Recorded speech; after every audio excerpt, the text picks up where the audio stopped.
Hi, and welcome back to Brand New Little People, the podcast where we talk about all things early parenting with a particular focus on sleeping, crying, and all the ups and downs of settling your baby, your toddler, or your preschooler during those first few years.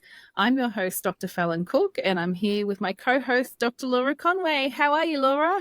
I'm good, thanks, Fallon. I'm a little bit tired because I had early drop-offs of both my kids this morning at various school events, and so I'm already on my third coffee. And I'm sure that there will be many families listening to this who are also perhaps out pushing a pram or something, and they're having their second or third coffees too.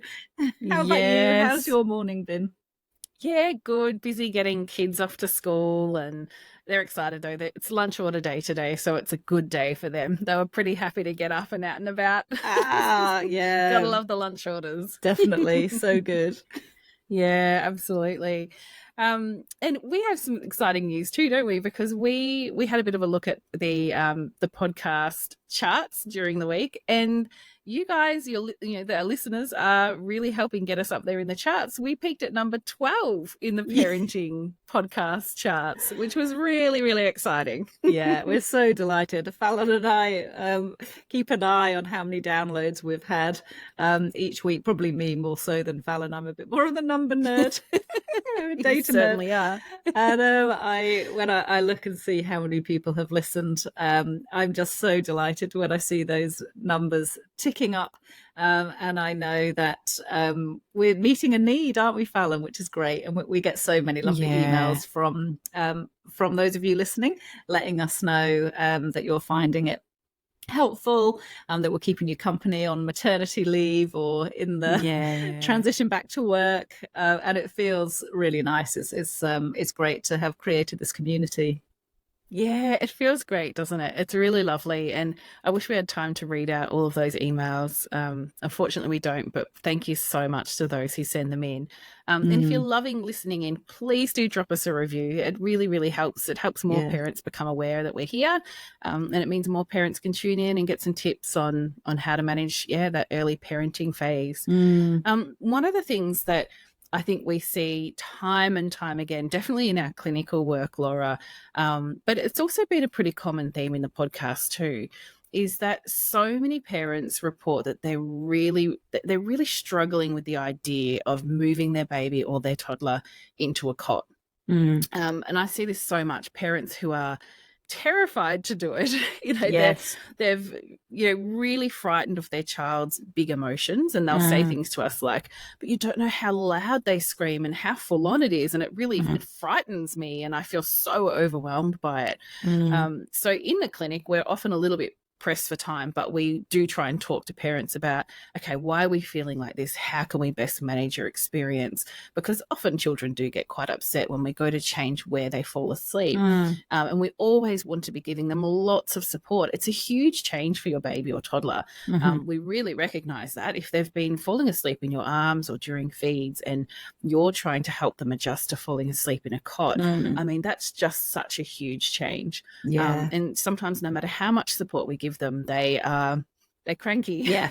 Yeah. they're not thrilled about this idea that mom or dad has got, and they're going to use their little lungs to let you know about it. Yeah. Um, mm, Yeah. So when you've been falling asleep in that lovely, warm, cozy place on your parents' chests, or curled up on I'm thinking for toddlers, curled up on the couch, leaning against mum or dad, or for younger babies being bounced on that fit ball up and down, and you've got the feeling of your mum or dad's arms around you, and you can feel the nice soft boobs if it's mum, and the heartbeat. It feels really lovely. And meanwhile, poor mum or dad is just starting to lose their mind, and they're not finding it so yeah, lovely anymore. But obviously, going from falling asleep in that lovely position to falling asleep in the cot is a big transition, like you were saying. But it's not, mm, there's nothing wrong with doing it. And there's the cot that you're providing for your babies or toddlers, As long as, of course, we're following safe sleep guidelines. It's going to be a well-constructed piece of furniture.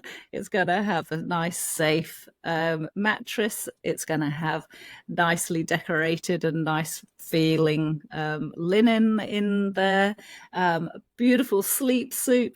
It's the room is likely to smell nice and be nice and calming and dark. But that just cannot compete with the nice, comfortable feeling of being pressed against mum's boobs and That's cuddled. it.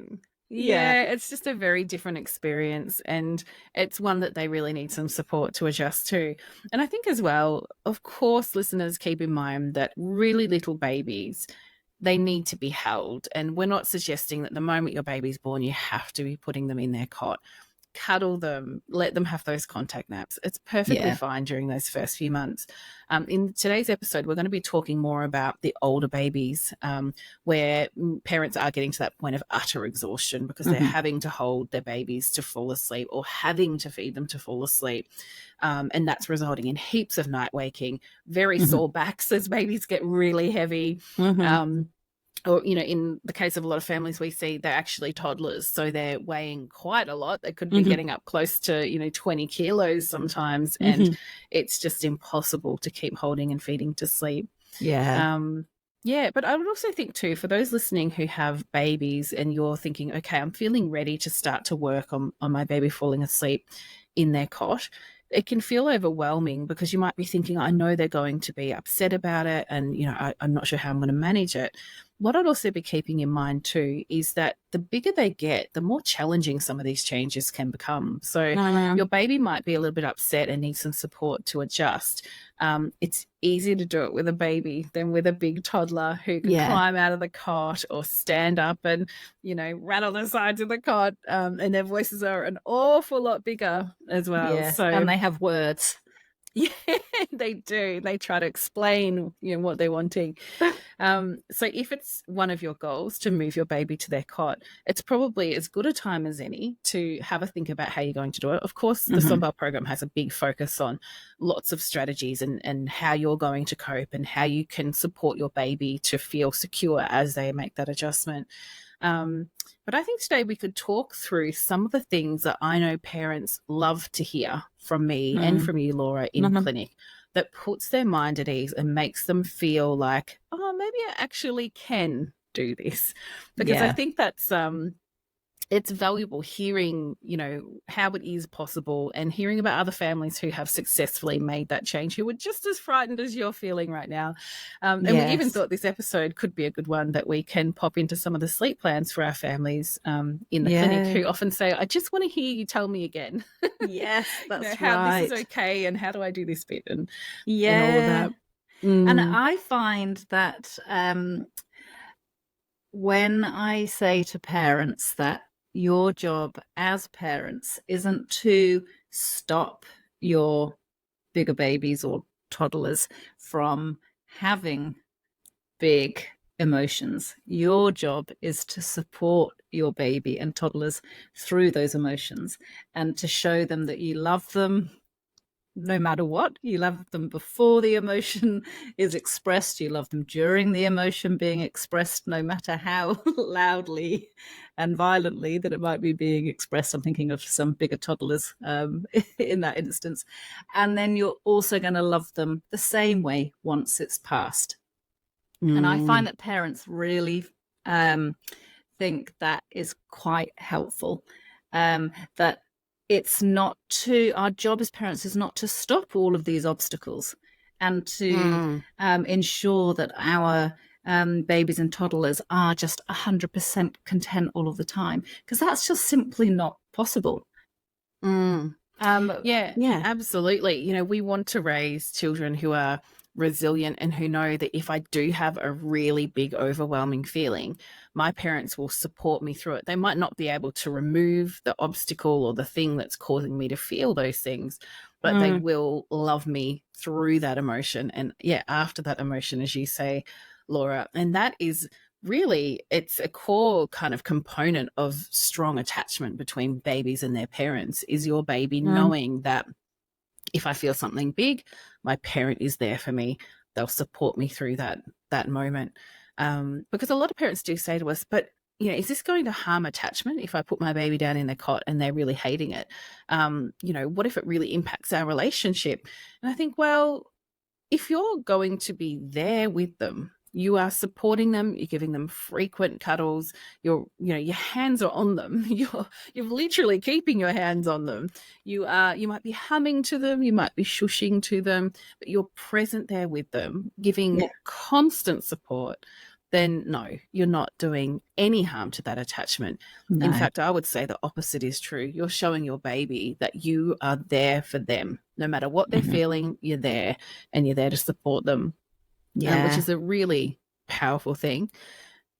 We often like to sort of talk in analogies a little bit, don't we, Laura? Because often it's a really powerful way to explain a concept to a parent. And one of the ones that I use quite a lot with families I see in clinic is I sort of liken a baby's experience when they're trying to fall asleep in the cot as being really similar to when adults are traveling in an aeroplane. So if you're on a long haul flight, oh God, I hate long haul flights. Oh, it's horrible to even talk about. I don't sleep well on aeroplanes. I really don't. So if you're trying to sleep on a plane, it feels so different from your normal place of sleep. You're in a different position. The seat is nowhere near as soft and comforting as your mattress. Usually you're not on the plane with a doona. You don't have a pillow. There's weird noises. It is very, very different experience to falling asleep in your bed. And it can be really hard to fall asleep in that environment. But what I want you to think about is when you're on that aeroplane and you're trying to fall asleep, are you terrified? Are you stressed out? Are you scared? You're not. You're really cranky, especially if you're me. You're probably having a really good whinge to whoever's sitting around you about how hard it is to fall asleep. Whoever's sitting next to you is probably very angry listening to your whinging. Probably, yeah.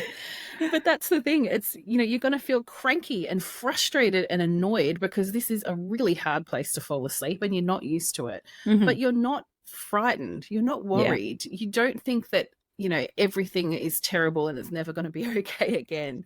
And that's the experience your baby is having as well. They're expressing they're annoyed. Like, what are you doing? We don't normally sleep here. I don't like it. It doesn't feel the same. This is not the experience I was expecting. But our role is to support them through that. If they, when we were all little babies, we would have, in that airplane situation, we would cry because we wouldn't know how to say things like, I'm frustrated, this isn't quite comfortable, can we change things? So I think that's a really important thing to keep front of mind when you're giving your baby a lot of loving support while they're getting used to falling asleep in their cot. Yes, they might cry and get cranky at times, but it's crankiness, it's not fear or that they're worried about something, because you are there giving such intense comfort and support for them through that feeling. And I hope that helps parents, because I think it's a really good explanation for what a baby's experience is similar to, or what it would be, like in a similar situation for an adult. Yeah, I think it's a really great analogy, and I use that as well with families in clinic, and they find it really helpful. Another thing that parents may find helpful when we think about making this transition to falling asleep in the cot or bed rather than in your arms is that oftentimes, not always, but often, when babies and toddlers fall asleep in one place and then wake up in another, like they fall asleep in your arms and they wake up in their cot or bed later, they're really unhappy about it. And something has changed since they fell asleep, and therefore they wake up and maybe a bit upset about it and can't get back to sleep until you use that same technique to get them to sleep again. And what that can lead to then is really fragmented night's sleep for your baby or toddler, and also for you. And we all know what it feels like, and particularly those people listening know how awful it feels to have a run of, even just a few days of really fragmented sleep, but add in weeks and months and possibly years for those families who have older toddlers. Yes. You're not functioning at your best, and your child isn't going to be functioning at their best either. No, So, and they're doing some yeah. of the most important learning of their life, on the Yes. back of fragmented sleep. Yeah. Yeah.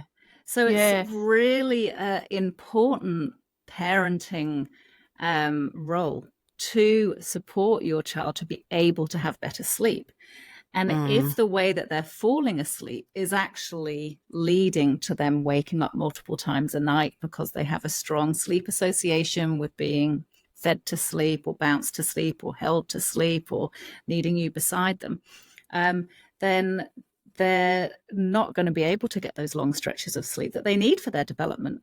So, Mm. what we often find, I had a family just in clinic this week coming in for their review appointment, saying to me that before they started working on the cot settling with their older baby, they had thought that their baby was a relatively happy baby. They would have described her as generally happy, but now she's not waking up 4 times a night. They're really seeing her shine, and she's so That's much better lovely. rested and even more delightful than they had realized. Sorry, that was just my doorbell. So hopefully that won't disturb anyone. Um, yeah, and so they also described how they themselves as a couple were feeling much better, and they were then Mm. finding that their interactions with each other and with their child were of greater quality Yes. during the day. I'm sorry, Fallon, they're now banging at the door. Sorry, I'm just going to go. All right, we'll take Hang a on a break. sec. All right, so we were talking about how it has such a big flow-on effect for the whole family. So you often parents do notice that their babies are much happier when they're getting that consolidated sleep. Mm. That has huge benefits for the parents, also usually the siblings as well. And I think one of the really important things there is that once your baby makes that adjustment, they're no longer having that unsettled feeling of, I fell asleep in mum or dad's arms and it was lovely and warm and cozy. And then I woke up in my cot. Yes. So that kind of shock Yeah. of that is Yes. pretty upsetting. And often older babies and toddlers start to think, well, I'm just not going to fall asleep then because I know what you'll do. You'll put me in my cot when I'm asleep. And then I'm going to wake up with a big fright, wondering how I got there. And I really, really don't like that. So often Yes. once they've adjusted to falling asleep in the cot, they're no longer waking up in this kind of frazzle multiple times per night. Yes. And they kind of trust you then. They know Yeah. you're not going to try and sneak them anywhere. And I think Yes. that's a really important thing for building a strong Mm. parent-child relationship, is that they really trust, in what you're doing, and that you're not going to try and kind of sneak them into the cot when they're not expecting. Because we do see some Yes. babies and toddlers who fight sleep, really fight it, because they just think, I'm not going to sleep because I know what you'll do. Yes. Yeah, Yeah. absolutely. We do see that. I think that's a really crucial point for our listeners, Fallon, that actually the cot settling can build trust because they're not then having that feeling of, I don't trust you, Mum. I don't trust you, Dad. I'm not going to go to sleep because you're just going to do something I don't want to do. So when you start off like you mean to go on, then they know what they're getting. And they know you're just going to be doing the same old boring thing at bedtime.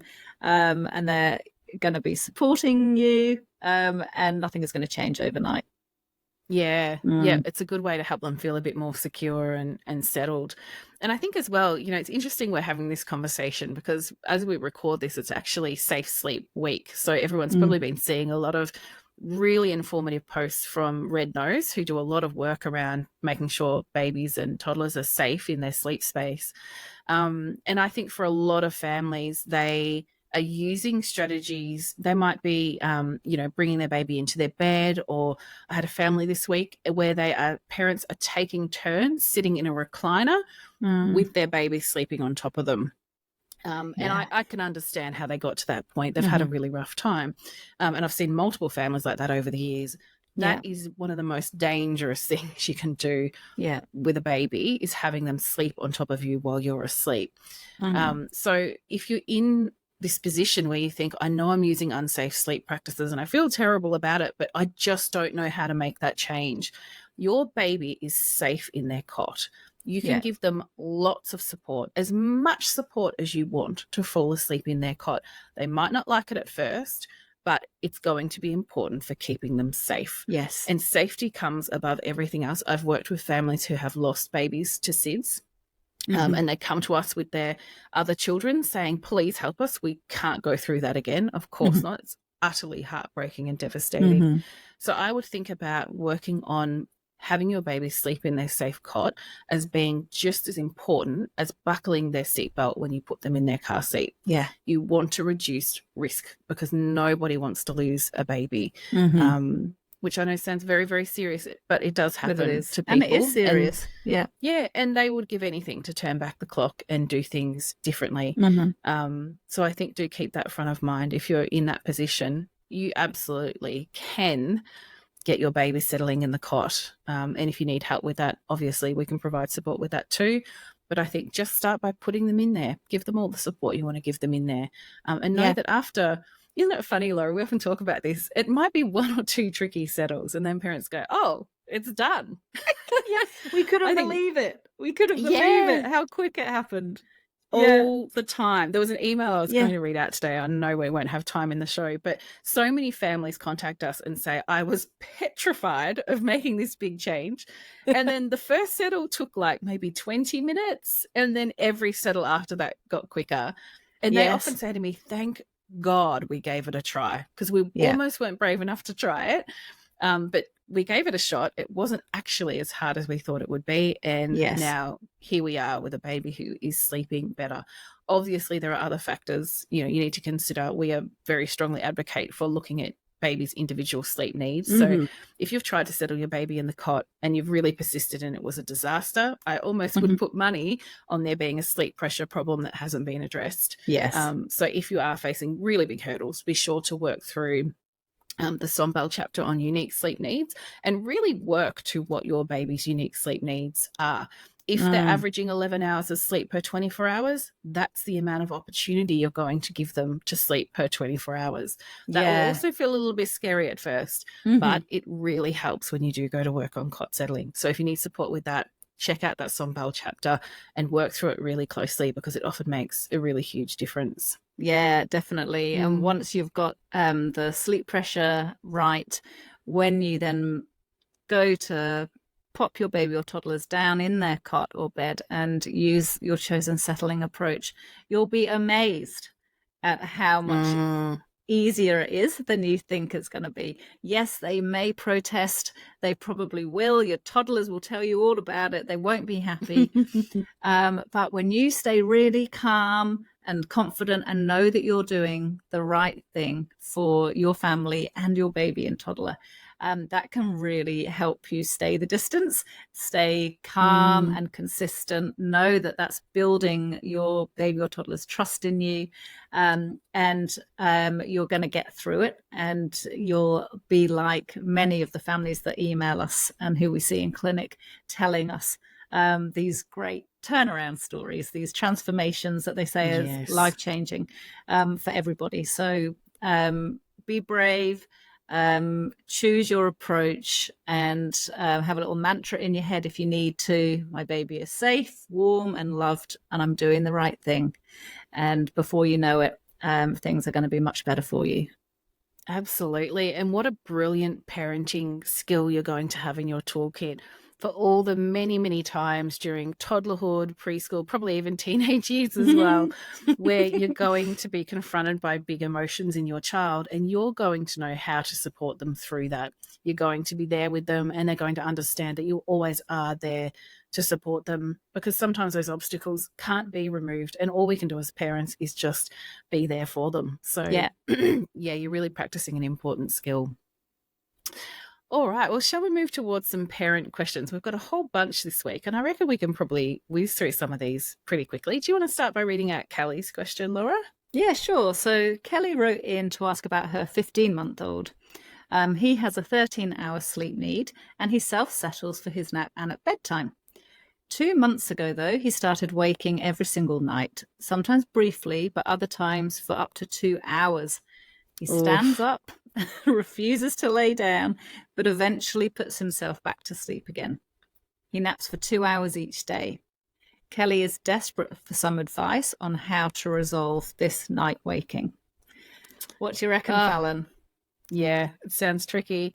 I would say I would actually do another sleep diary reading for this toddler, because with a longer night wake that's persisting every single night, it's going to be a sleep pressure issue. Yeah. So there's something just off with the timing. It might be that he had a 13-hour sleep need, and he's having a two-hour day nap, which would leave him about 11 hours left to do overnight.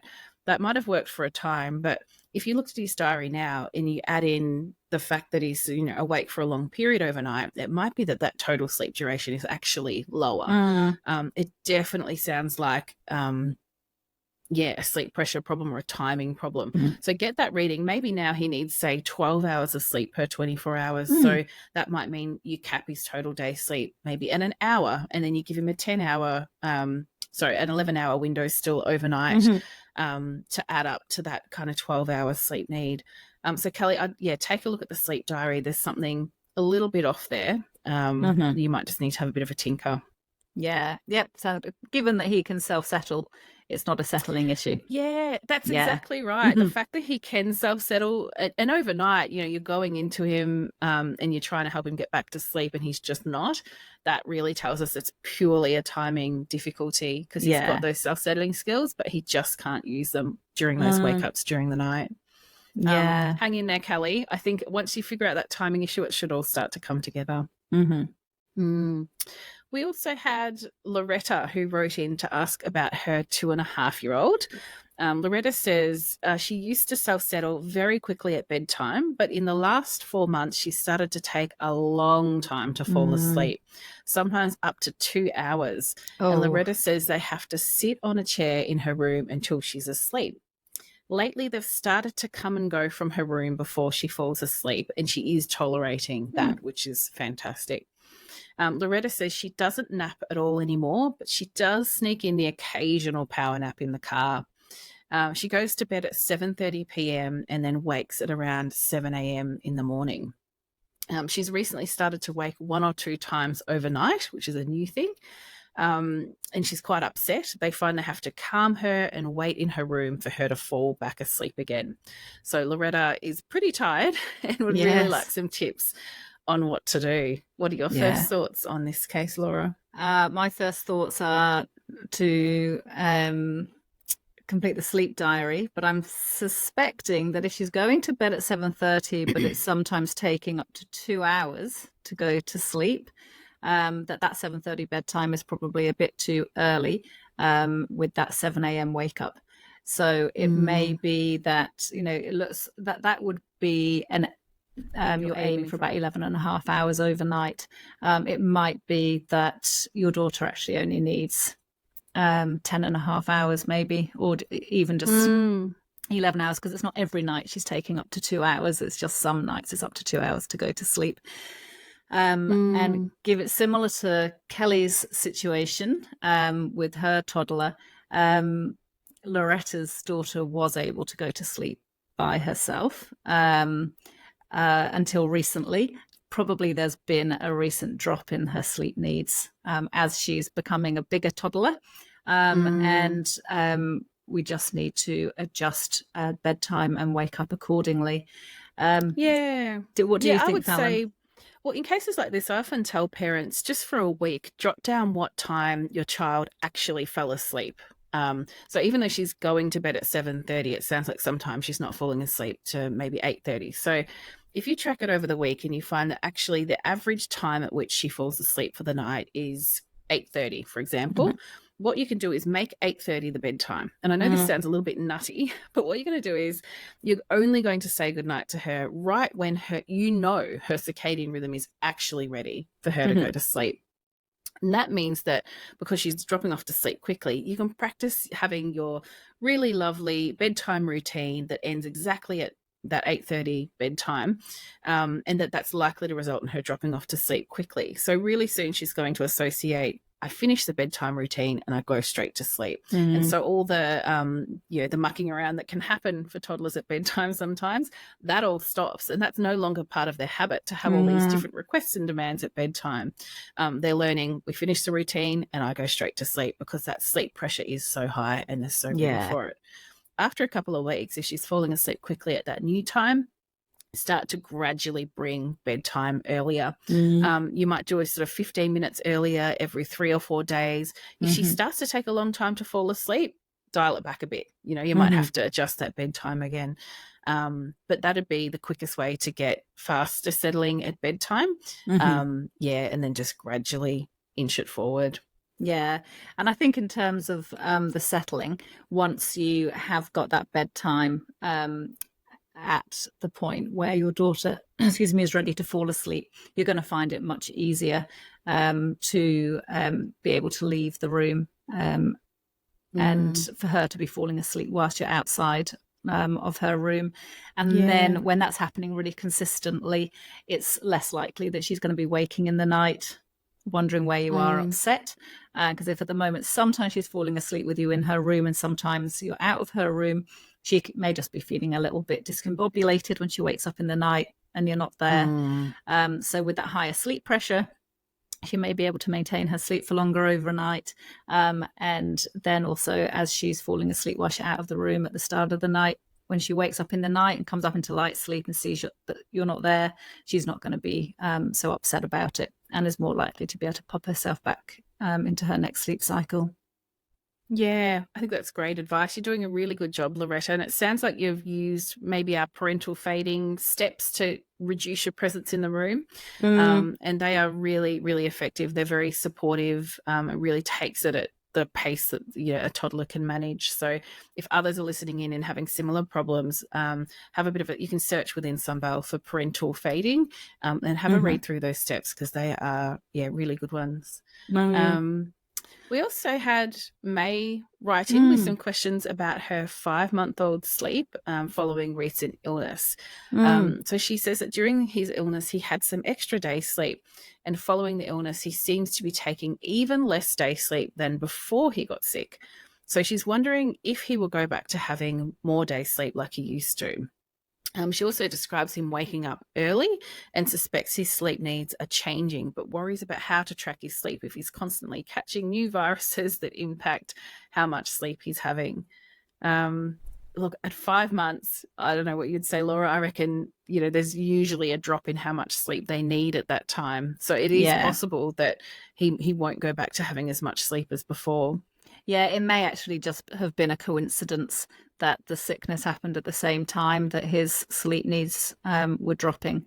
And even if he hadn't got sick, you may have found that the sleep needs dropped. Yeah, and we always just look at where the baby is at this moment in time, not what they were doing 2 weeks ago, 1 month ago. They change so quick. It changes so quickly, particularly in these first few months. It's very, very rapid changes. So think about tracking his sleep now. You might do it for a couple of weeks, perhaps, but really you're mainly looking at what's happened in the last week.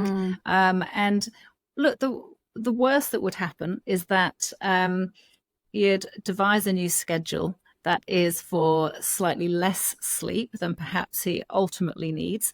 But once you get him sleeping better, the quality of his sleep will improve, and you can then add an extra 15 minutes to bedtime, for example, or to wake up time in the morning if he still seems tired. And so, it's not set in stone, any schedule that you put together for your baby based on what's been happening most recently. And then you can always make adjustments if you feel like your baby is a bit grumpy during the day and might not be getting enough sleep. Yeah, and that's what I always say to parents. Look at their mood, not immediately after you implement a new schedule, because often they're very cranky whenever we adjust the daily rhythm a little bit. But after a week on that daily rhythm, is he quite happy and relaxed, or is he really moody and not doing well? And that will guide you on whether maybe you've underestimated his sleep needs slightly. May would also like to know if she does need to cut down his day sleep to help preserve his nighttime sleep. Should she keep nap times the same and just trim some sleep from his final nap of the day? It's a good question. I mean, generally, I would say to trim sleep from that last nap, because I usually say it should just always be the shortest nap of the day. So, yeah, I'd probably say, trim it from the third nap. Given that he's 5 months old, it could even be that he's getting close to just dropping to 2 naps. So if you can't trim that nap very much, it might even be that it's nearly time for it to go. And you might then find that the first nap moves a little bit later, because when babies do move from 3 to 2 and 2 to 1, the length of time that they can tolerate being awake in the morning before they go down for their first nap ordinarily gets longer. So if you do find that you need to drop that third nap, the time of that first nap is going to get a little bit later, May, and equally the second nap will also get a bit later. Yeah, and that sort of ties into May's final question, which is when she describes that her son's daycare often puts him down for his third nap earlier than she would at home. And so he's sometimes needing a short fourth nap to make it through to bedtime. She says he copes okay with this, but she wonders if it might cause problems. Given that he's 5 months old, what we'll probably start to see, May, is that he will begin to resist having that fourth short nap because he's just going to be able to tolerate having a bit longer awake before bedtime. If he's coping fine with it at the moment, then you can keep going. But if you start, what we would start to see, I suppose, if it becomes problematic, it will be because you'll be looking to put him down at bedtime and he's just not going to be able to go to sleep at the usual bedtime because the sleep pressure is just coming off too close to bed, or he might start waking more overnight again. And then you'll know, actually, on the days that he has that extra nap, it's impacting nighttime for everybody. And then you'd say, okay, well, it's not working anymore. Yes, and May already describes that he is waking quite early. So it could even be that little fourth nap every now and then is actually driving the early wake up. So if you drop it, you might find that actually the sleep-ins are starting to happening again. So if they're having a little bit too much day sleep, you're either going to feel it at bedtime, where they're just not wanting to settle quickly and easily, frequent night wakings or really long overnight wakes, or the early risings. So you could just monitor that, May, and adjust things sort of as needed. Great. Well done, May. Keep going and send us through an update. So we have also had an email from Anna. So Anna's written in with questions about her 18-month-old. So Anna used the slow fade approach to move from co-sleeping and feeding to sleep to settling in the cot. Well done, Anna. That's a really big task that you've done. Big change. Yeah, well done. So Anna says that despite weaning her off feeding to sleep, she still awakes 4 to 5 times each night. And once she hits 5 a.m., she absolutely won't go back to sleep without first breastfeeding.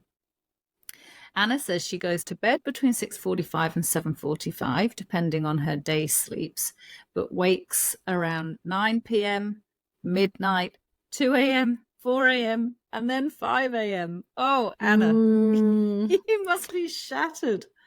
Yeah, that's a lot of night waking for an 18-month-old, isn't it? That is a lot. Yeah. Look, there are 2 main things that jump out at me. The first is with that the sort of slow fade approach. Have you finished all the steps? So often parents, get to a point where they're patting their toddler to sleep in the cot, but they haven't phased out the patting. So if you're still patting to sleep, she might just be waking up going, where did that hand go? Get back over here and start patting me again. How dare you? So it could be that that's sort of perpetuating the night wakings, and that you really just need to completely phase out the patting to sleep. Yeah. So definitely be thinking about that. The other thing that jumps out at me is it does sound a bit like a sleep pressure problem. I mean, it is quite a lot of night waking.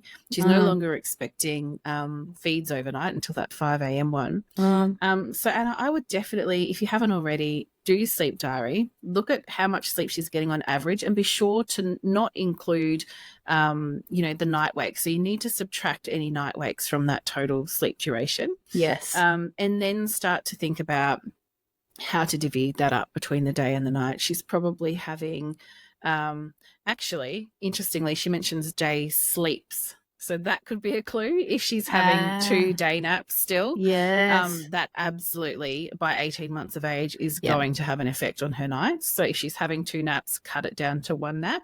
Yeah, But look at that total sleep duration, and then you might decide, okay, if we've got 12 hours to work with, for example, maybe she has an hour and a half day nap, and then you aim for 8 p.m. to 6:30 a.m. overnight or something, for example. Yes. Keep it to that total amount of sleep that she actually averages. That'll drive up her sleep pressure. And if she's not reliant on help to fall asleep at bedtime, there's a really good chance she'll start to just rouse in the night, but she'll resettle herself back to sleep without needing you to go in and do anything. Yeah. So it's probably a lot to digest, but I think there's some key things to look into, Anna. And if you get stuck, reach out to us again and let us know how you're going. Yeah, definitely. And that bedtime is between 6:45 and 7:45. An hour range is quite wide. So once you have worked out the daytime sleep, that's going to help you then determine a more consistent bedtime that doesn't have that whole hour. That can help a lot, because otherwise the circadian rhythm kind of thinks, I can do a bit of this, bit of that. There's not really that kind of tight rhythm. So we often say the best signpost to keep your circadian rhythm kind of in check and ticking along predictably is having the same bedtime and the same wake up time. The wake up time can be a little bit wobbly, but just have a certain time by which you always get them up in the morning. Yeah. And that can just mean that every time they're going down to bed, they are really ready for sleep, because that's when their circadian rhythm expects it. And that can make settling easier as well. Yeah. Excellent. Now, we have also had an email from Kimberly, who has a 9-month-old who's been diagnosed with RSV. Oh, poor thing. I'm sorry terrible. to hear that. Yeah. So unsurprisingly, her baby has been sleeping a lot more during the day since becoming unwell. Kimberly wonders if all the extra sleep she's having will impact her sleep once she recovers, and if we have any tips for getting sleep and settling back on track post-sickness.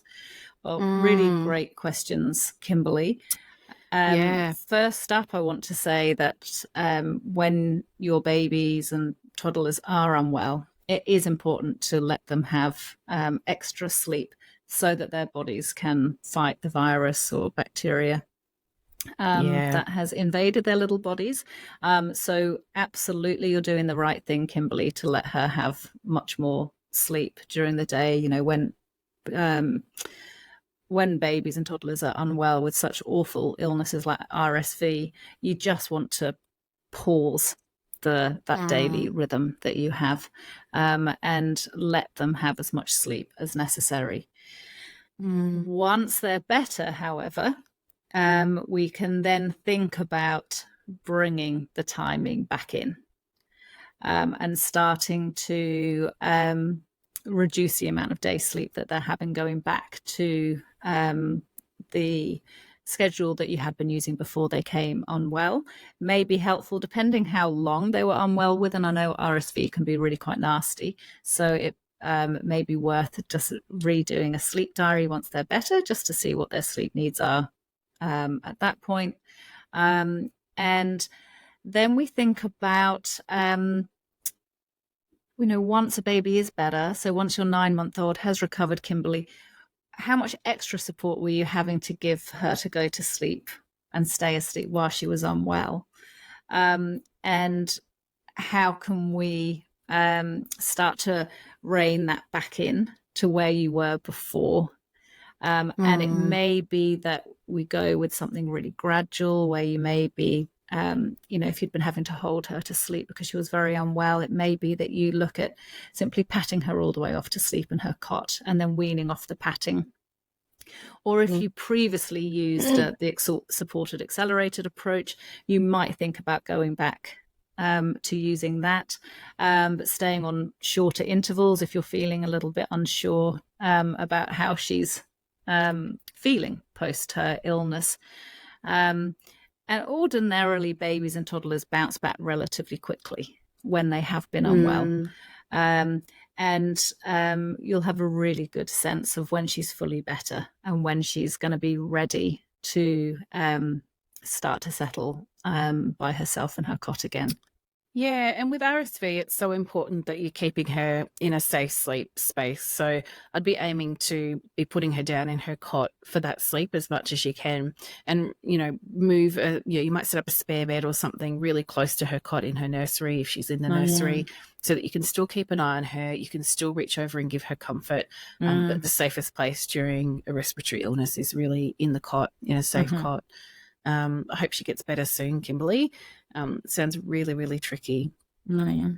Shelley's also reached out about her 5.5-month-old. She says she's been doing the quick fade approach and absolutely loving it. She said that the first night was tricky, and then cot settling got a whole lot easier, and even night waking has already reduced. So well done, Shelley. I think you're a good example of the parents who probably felt a little bit overwhelmed trying to work on cot settling, but actually went, oh, this is doable. So well done on persisting with that. However, as is very common, Shelley's still having a few difficulties. So she describes a few things actually in her email that made me think that her daughter's total sleep needs have likely had a sharp decline over the past week or two. And this includes things like Shelley saying she's having false starts. So she's waking about 40 minutes after she falls asleep at bedtime, and then she takes 1 or 2 hours to resettle. So that's definitely painful. Yeah, it's a sleep pressure problem, and I think the sleep needs have probably dropped. Shelley also says that she started to just have short cat naps in the daytime, so she's having around 3 40-minute naps, whereas she used to have closer to 3 hours total day sleep. So that's dropped off a bit too. And Shelley also describes that she's resisting settling for her naps. So she's getting quite cranky at nap time, and it's hard work for Shelley to settle her. So Shelley is wondering how she can possibly begin to phase out the padding to sleep, which is part of that the quick fade approach, when her daughter is often so cranky and upset at nap time. And I think that's a really valid question, because you're having some long, challenging settles, particularly that first overnight one. Just sitting there padding can feel a little futile, I think, when you've got a baby who resists it really hard. What sort of things would you be looking at with this one, Laura?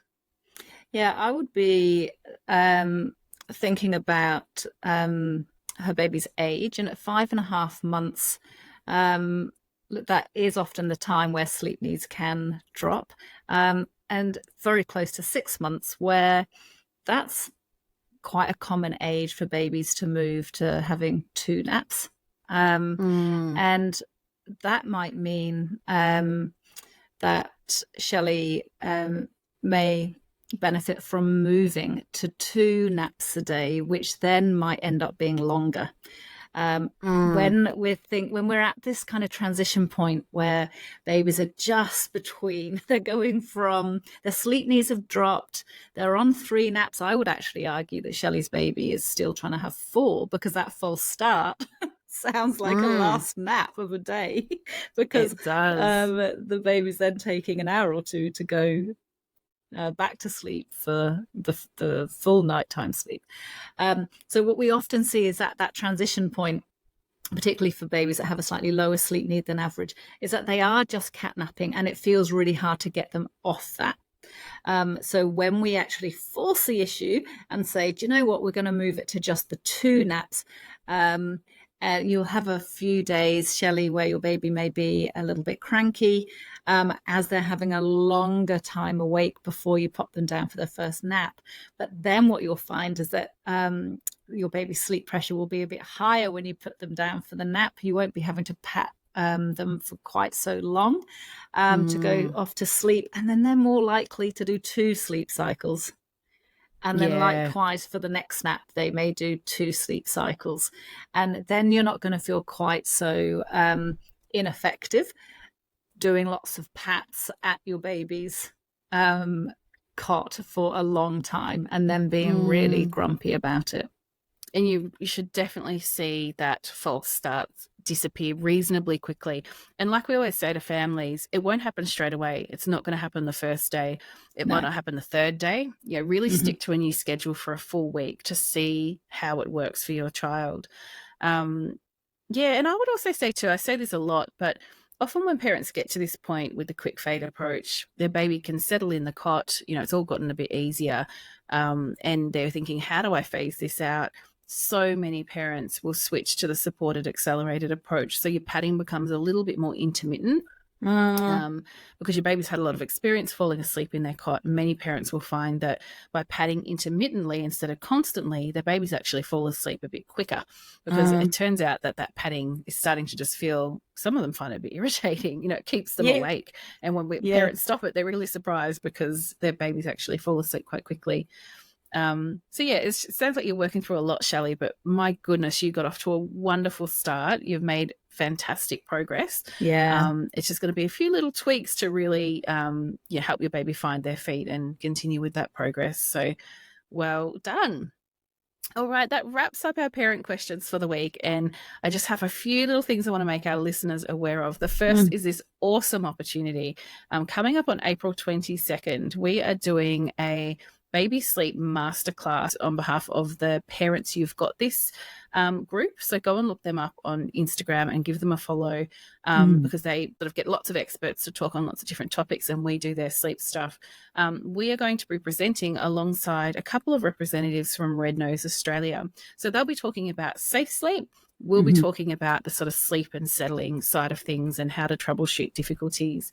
That's entirely free, and it's going to be offered both as an in-person option for people who live in Melbourne who want to come along and be part of it, but it's also going to stream live on Instagram, so you can register and watch that one. So it's a great chance to get a bit of free sleep advice. And if you're in Melbourne, you can come along and even meet us in person, which would be so lovely. And hopefully we'll get lots of baby cuddles, Laura. I've been doing so much telehealth. I need to that would be wonderful. Babies.